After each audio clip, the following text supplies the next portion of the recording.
I think this will really be a crucial point of or area of discussion when it comes to progress in Southeast Asia, particularly because Southeast Asia is part of the ring of fire for volcanoes. But even beyond that, we are always or often hit by strong typhoons.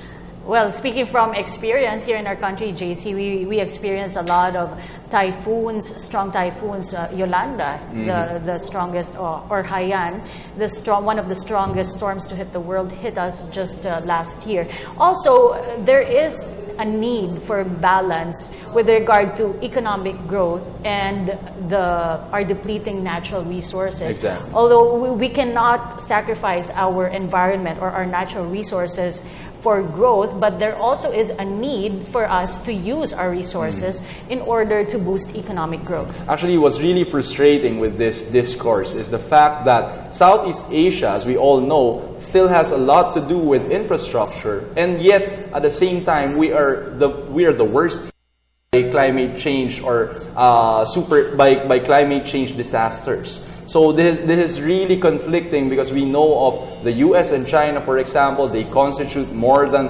or even 2/3 of the world's greenhouse gas emissions, and yet it is Southeast Asia that really suffers when it comes to the effects of climate change. So this is you can't take this away from the justice perspective when you're thinking of it.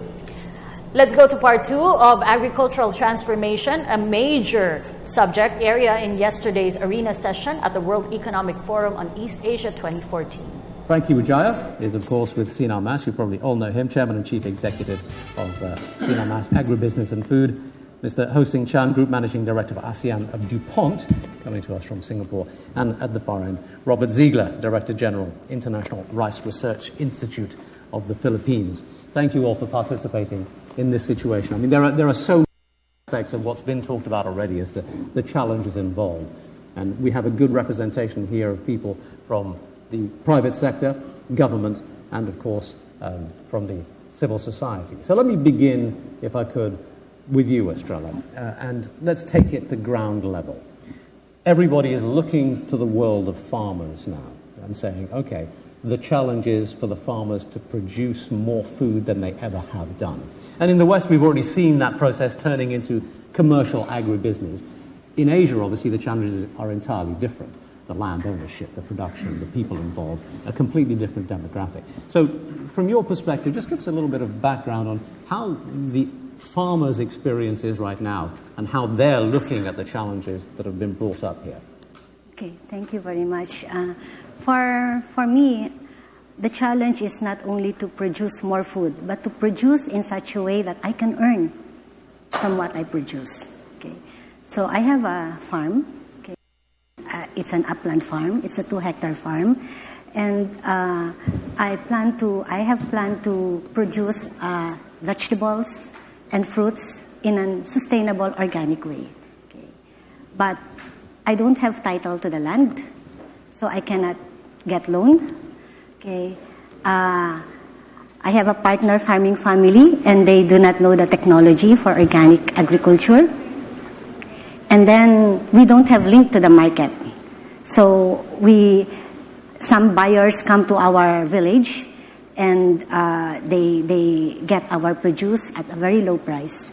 But when we look at the market in the nearby town, the price of our produce is like 3 or 4 times, like that. So this is my concern as a farmer. So to produce food, we think, yes, we have to produce more food, but the challenge is also how to produce it in a more sustainable way, because we experience drought, for example. We experience less water in our farm. So how do we produce with all these climate shocks? If there was a farmer here, I don't know if there are any farmers from the Philippines or elsewhere around Asia in the audience today, do you think they'd be looking at this panel and the other events that have been going on and saying, I see a support mechanism here, these people are addressing my issues? Or do you think they'd be completely bewildered by what this conversation and saying, look, how does this affect me? I think I have the Secretary of Agriculture here in the Philippines. I think the government has lots of support already for farmers who want to, for example, go into sustainable agriculture or even in agriculture, for example. Do you have the extension? You have the research institutions. You have some kind of financing. The challenge, for example, for small farmers, for small farmers is how to access, how to link to your services. That's why the challenge for us is also how to organize into clusters or into groups or organizations so that as a group we can better claim or we can better access your services or we can better negotiate with some of the private companies who are dealing with the farmers. Are you getting enough help, though, either from government or from the private sector in meeting those challenges? Do you think that the amount of effort and the focus that's being expended is appropriate? Okay. In some areas, yes, when we are more organized, but in some areas, no. Okay. What would be the areas that you would want to see more action on? We want to see more action in terms of information dissemination. For example, with regards to the government services that they have, we want to have more in terms of extension work. We want to have more on relationships and partnerships between government and between private companies in terms of what we can do together for production and for marketing and for food processing. And that was the discussion or the session on agricultural transformation in East Asia. Kathy, this is really where infrastructure is needed in our country and other Southeast Asian countries. We need industrialization for agriculture or even at least farm-to-market roads, as was highlighted in that discussion. Yesterday, I got to interview the assistant director for NEDA, and she said that 11% of our country's GDP is from agriculture. So there is a need to invest heavily on agriculture in our country, although majority of our GDP comes from the service sector. Right, but we all know the potential of agriculture, especially now that we are experiencing the effects of this land reform program that is supposed to conclude this year. And we all know that smaller farmers will need even more capital just to ensure that their farms will actually produce while they are was highlighted in this discussion. Although there were also several success stories given to us from the recipients of parcels of land from the land reform project under the Comprehensive Agrarian Reform Program. JC, I'd just like to go back to the session earlier regarding infrastructure, and it's just astounding to note that 50% of households in the ASEAN region do not have electricity. So, and there's this experience that one of the speakers was telling us about, that there's a school here in the Philippines with no electricity, and they used solar panels so that the school can operate their computers, and it greatly increased the ranking. It greatly boosted the ranking of that school from being the last in the ranking, I think, in their province, to being the first. So the computers helped the children. It helped the school raise their rankings. Figure, it's almost unbelievable. 50%, that's 50 I don't know million. where that came from, but one of the speakers mentioned it in the session earlier. Exactly. So we're probably wondering, this is well, at least in the Philippines, it's not that. We're sure that it's not that grave yet, our power situation. Although, of course, we have a lot to do or a lot to improve on when it comes to our electricity in the Philippines, when it comes to pricing, when it comes to distribution, and also generation. And we will give you an idea of what's going on or will be going on for the continuation of the World Economic Forum later when we return.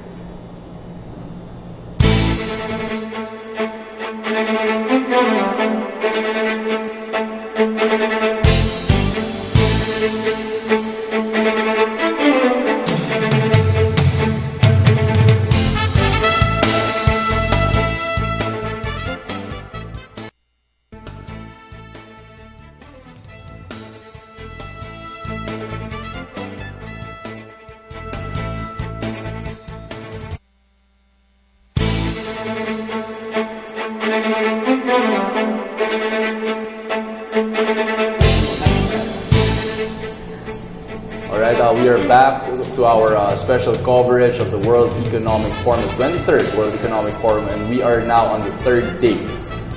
Today will be no less busy for the delegates to the 23rd World Economic Forum. Security concerns in Asia will be discussed, and I see this as timely because of certain conflicts brewing or taking place within the region, as we all know, Kat.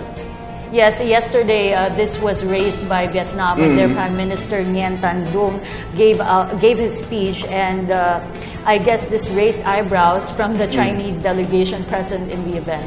And I believe there were discussions on certain delegates leaving, but we'll probably have time to discuss that later. In the meantime, we now go to this last discussion for the World Economic Forum on ensuring equitable progress in the region. Let's watch. I would ask a question to our ambassadors of this year, our forum, and we'll start with Yolanda. What was your major takeaway from the last 2.5 days? You know that I won't give you just one takeaway. Yes, she negotiates because she is the president of the WWF. She knows how to negotiate. And should we use 10 minutes to talk about only one major takeaway or two major takeaways? And she was a profi, she an expert. She started with 3 major takeaways, so now maybe she's allowed to make 2 major takeaways. Yolanda. The most important one, I think, is recognizing that the problems are completely different than the ones last week, than the ones of a month ago and a year ago, and will be totally different from the ones coming next week, next Monday, and next year. Therefore, that we cannot think and close our discussions into a box. We do need to be permanently renovating our way of thinking, looking into new options, new technologies, new actors. And because the problems will be different today, we do need to involve more young people. The young people who are looking at us and how we respond and how we react to be on a path of evolution and rethinking our responses to create their own responses. So that would be, I think, my main takeaway. Get them more involved is not talking about them as future actors, but as present actors for future problems or future expressions of the problems. The second one is we need more Toshiba chairs of the boards. You are an amazing man. You're an amazing individual who, from your position of such an important company of the world, is integrating sectors, actors, dynamics, technologies, options, and that is fantastic. You have given me a lesson. It's very kind of you to say so. Thank you. I only think that we need more like you. And the third, I have to say the third, is the Philippines, for sharing with us the lessons that they have learned, especially in this last year. It has been a very difficult period for the Philippines, but also a wonderful moment to demonstrate to us, to the rest of the world, that you can do it, that you can bring sectors together, that governance is absolutely important, that the dynamics cannot be improvised if there is not a solid ground on which to build a response. And the response to the crisis in the Philippines has given us a fantastic lesson, and I hope we can replicate that or imitate that dynamic in our own sites of work. Thank you very much, Yolanda. Thank you very much. Takeshi Ninami. Thank you, Philip. I'd like to say thank you to the Friends of Philippines This time I felt the energy, the hospitality of the Philippines a lot. That was a big, impressive thing I experienced this time. Thank you very much. Not only the economic growth in this area. Now, what is my major takeaway? I found, as Mr. Riadi mentioned, this region has been transforming into the second stage of the economic growth. But to make it successful, definitely this region has to go through some challenges. And first of all, I think how to deal with the fair distribution of wealth. And this leads to the eventually emerging middle class. Emerging middle class is very important to have a sustainable growth of this region. And I believe this emerging middle class will play a key role to lead this region to be sustainable in terms of economic growth. That deals with lots of social issues. Education, we discussed in the equitable employment. That is very important. And healthcare to the people. People is an asset. How to let them feel we are, having the equitable growth. So I think healthcare is very important. And I think I think this region should have the structural reform. I think this region needs more entrepreneurs. To have more entrepreneurs, definitely the government has to implement the structural reform, so with the deregulation. And I think a challenge I would address is geographical challenge, issue. Whether you like or not, this happens. And to sustain peace and solidarity, peace and stability, definitely in this region, solidarity and collaboration of ASEAN countries has become increasing more important. I found that. And the third challenge of this region is how to deal with natural disasters. Because of the climate change, I think we have to be more aware of the resilience. The resilience is very important. But how to deal with the natural disasters is we have to collaborate, making use of our expertise, our know-how, our experience, our technology to challenge the natural disasters. And especially we want to bring in more NGO to this region to tackle these issues. I am sure that this region and together with the rest of the world will be able to go through these challenges and will be able to have the sustainable growth. But people is the most important asset we have to think about. Thank you very much for that. Mr. Nishida. I would like to express a few words about my impression of the meeting and what I couldn't tell as my message during sessions because of time limitation. Over 2 days, this meeting has offered talented people, mainly from East Asian countries and from sectors of business, government, and academia, the opportunity to discuss and debate and offer food for thought on the theme of leveraging growth for equitable growth. I am pretty fortunate enough to have participated in several fascinating sessions with prominent opinion leaders, such as the session of climate smart growth, and on a range of topics, a climate resilient future and innovation among them. As I mentioned in the session, we have to prepare for natural disasters and reduce greenhouse gases by deploying concept of smart, frugal city.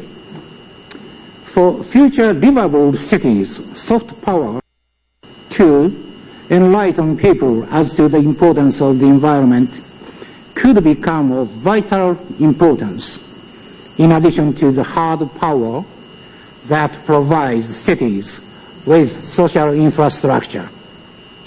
We live in an age of increasing social, political, and economic uncertainty in a global, hyper-connected economy driven by exchanges of information, capital, and human resources. As a consequence, the impacts of natural disasters and economic crises can surpass over us at a faster, more destructive pace than ever before. To achieve sustainable development, incessantly creating innovation and continuously increasing productivity are and will be vital. Beyond this, two new capabilities might be necessary: detection and prevention of anticipated risk, and quick judgment and implementation of appropriate damage control in the event of the appearance of unanticipated risk, along with the capability to recover from a crisis with agility and flexibility. As if that were not enough, companies today must also successfully address the issue of sustainability in order for the entire world to enjoy long-term economic growth. I think this meeting has allowed us to define some new directions and to develop new solutions for achieving sustainable and, moreover, resilient East Asia. I'm sure that it has been a fruitful meeting that has provided us with some degree of enlightenment as to how the world can realize smart frugal. So, let me close on a positive note with confidence that the 23rd World Economic Forum on East Asia provided great opportunities for leaders from industry, academia, and government to cooperate and to interact with each other as a human crowd, a vital network to stimulate discussion and cultivate insight among participants, and to further achieve a resilient and sustainable prosperity. Thank you. Thank you very much for that. Mr. Riley. The world today is about $60 trillion. That's the amount of business that's being done a year. Over the next 30 years, that GDP is going to be $250 trillion. And wealth is about 2 to 3 times the GDP growth. So that means there will be another 500 to 700 trillion of new wealth to be created over the next 30 years. And I think this is quite exciting because there are plenty of opportunities. But I think what comes out during this forum is the whole issue of inclusiveness. It is a big issue. It is going to be very difficult. It is not easy. We see all the indications in terms of the Gini ratio in some of the developing countries in the last 2 to 3 years actually have deteriorated. That reflects the gaps that we have: income gaps, wealth gaps, geographical gaps, infrastructure gaps. We have all those issues that are in front of us. At the same time, if you look at the sectoral agriculture is huge in ASEAN. And yet in this area, you do not have the inclusiveness. At the farmers level, they're not there yet. So, you go on and on and on again. Unemployment, especially in the, among the youth. So, on the one hand, we live in an exciting world. We all have this opportunity over the next 30 years. Yet on the other hand, the issue of inclusiveness is a real issue and may endanger all the progress that we have made. So, I think this forum has been successful. Not in the sense that specific actions might have been done, because if that's the case, it would have been very limited. But changing the mindsets, because actions is determined by system, by value system, by our thinking. So together, during this forum, I see that people are talking about it. So you cannot leave this forum without getting that impression that, hey, we really have an issue. So I think the belief system must be changed. So the belief system will determine what is of value that we must do together. And I think we're in it together. If there's one takeaway, is to go back and say that each one of us will do something. Continue on with our business of growing economies. We do have tensions. We do have tensions in Asia today. We do have nationalism. But each time when we see problems, I tell my people that focus on the job that we are doing. And it is the private sector that needs to rise up, to get involved in education, to get involved in healthcare. At the core of all this would be developing the human capital, the human talent. So with that, I think we've achieved our goal. And on behalf of all the co-chair, we want to thank you for coming out here. We hope that all of you will become very active in the future.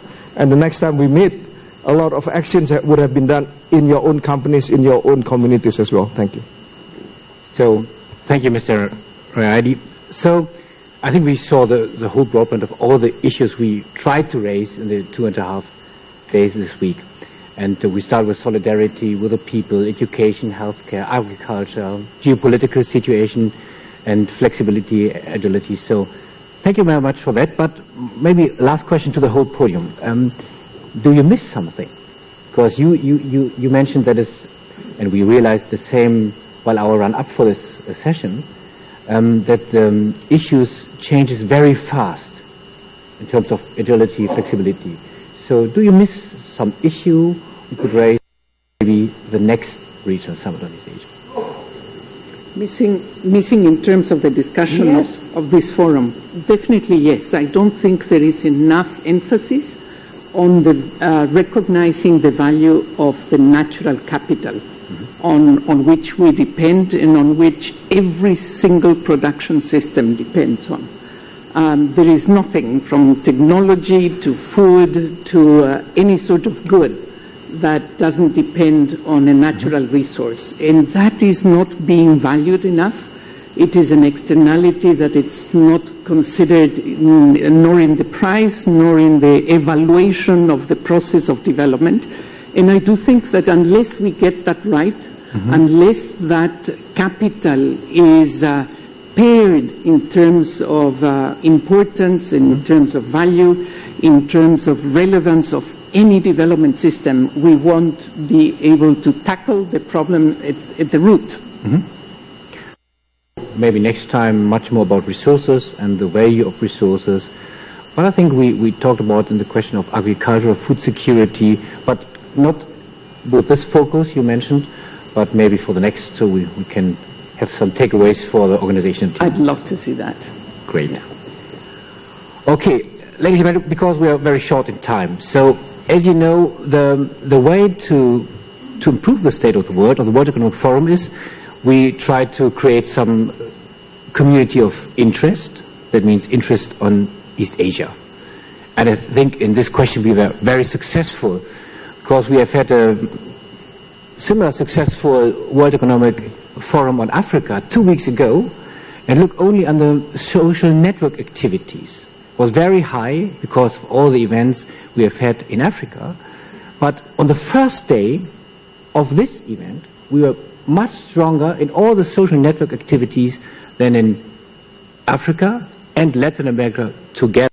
It shows your engagement in the social network, particularly the younger generation. You mentioned it here in the ASEAN region. The second is, after having a community of interest, to create a community of purpose. That means we promise together that we want to commit, we are committed to improve the state of East Asia.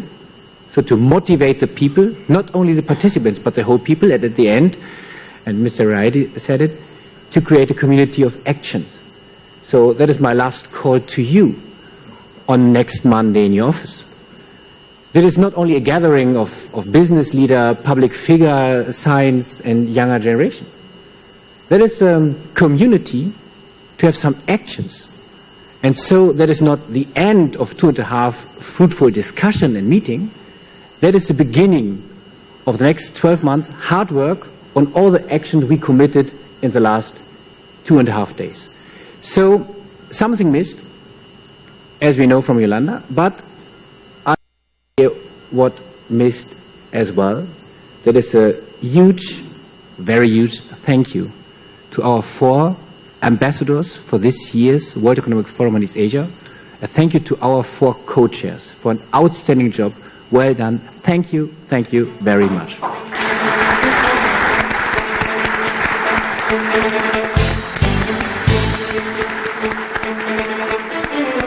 And now, ladies and gentlemen, I can hand over to Sushant.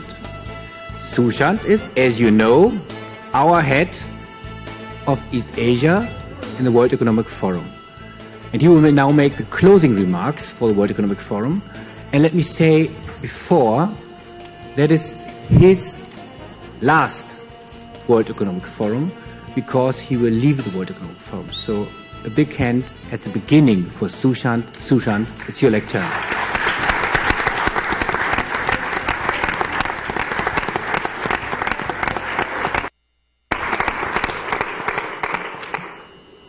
And I never leave. In spirit, I will always be there. Your heart will stay. Ladies and gentlemen, these have been 3 days of invigorating discussions, developing action plans, setting the priorities for making a difference. And we have been serving our commitment to improve the state of the world. And I would like to describe our sense of purpose here in one short quote of Harold Kushner. What cannot be achieved in one lifetime will happen when one lifetime is joined together. This year's East Asian meeting reflected the many connections we have, but also the many connections we need to create stronger communities of purpose, to ensure that there is economic growth with a purpose for a future of equitable progress. As they say in the Philippines, they don't only say that it's more Philippines, they also say, and I hope you will forgive my Tagalog pronunciation, walang mahirap na gawa pag dinan sa tiyaga.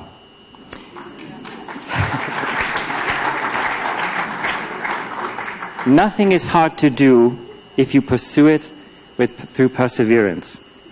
And the success of this year's meeting is because of a lot of hard work and perseverance. And that's why it's the moment for me to extend a very strong vote of thanks to all of the speakers in the program, the government of the Philippines in particular, the Office of President Aquino, Secretary Purisima, Secretary Domingo, and your respective departments, Undersecretary and Treasurer De Leon. I'd also like to recognize all of my colleagues for the hard work and commitment you've shown after an intense Davos in the run-up to this meeting, and in particular 2 people, if I may, Juok, who is a gentleman and diplomat by every definition, and to Clara, can't be more golden than it is. I'd also like to thank our partners at Publicis Live and the very gracious staff of the Shangri-La Hotel here. So now, I'd like to wish you all a very safe journey home, and we are looking very much forward to seeing you all next year at the 2015 World Economic Forum on East Asia in Indonesia. Thank you.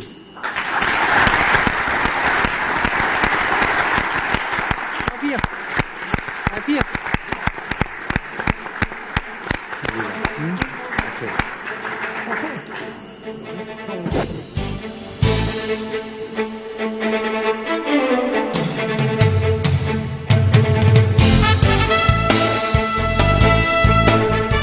And we have just witnessed the closing session of the 23rd World Economic Forum on East Asia, leveraging growth for equitable progress. And what struck me was what one of the speakers said. This is not just 2.5 days of all talk. It is a call for action. Exactly, and that's also why he concluded it with the Filipino statement na walang mahirap kapag dinaan sa tiyaga. Or as he said, there is nothing difficult as long as you have perseverance. So I think this is a very insightful closing remark for this 3-day event. There is an abundance of opportunities for the ASEAN region, and with the upcoming ASEAN integration, JC, the whole world will be watching, and I guess it is about time for the nations, for the ASEAN member nations, to forge stronger ties in order to make it happen. As I said on our first day of coverage, Kathy, this is really an exciting time for the ASEAN. Because while for the longest time it has been Singapore, it has been Thailand, we are now seeing several other ASEAN member states joining in the economic progress as the new tigers, as they say, in the global economy. And this happens at the same time that other countries, for example, the US and the EU, have been experiencing economic difficulties. So this, in a sense, a shining moment for ASEAN and the Southeast Asian region. However, there is a need for a change of mindset, as what they said. There is a need for a change of mindset, both for the government and the private sector, in order to enable inclusive growth in the region. And you have just witnessed PTV's complete and comprehensive coverage of the 23rd World Economic Forum on East Asia, with this year's theme, Leveraging Growth for Equitable Progress. For the last 2 days, the meeting served as an ideal platform for world leaders, businessmen, and movers to deliberate the past, the present, and the future climates of the ASEAN community in an effort to promote greater cooperation and development among countries in the region. The forum also served as a venue for promoting the Aquino administration's reforms and achievements in the country's economy, as echoed by the various participants in the forum. The next World Economic Forum will be held in Indonesia. We are honored to have been part of this momentous forum. On behalf of Robert Tan and attorney JJ Atienza, I am JC Tejano. And I'm Kathy San Gabriel, for and on behalf of the men and women of PTV News Center. Thank you for watching and have a happy weekend.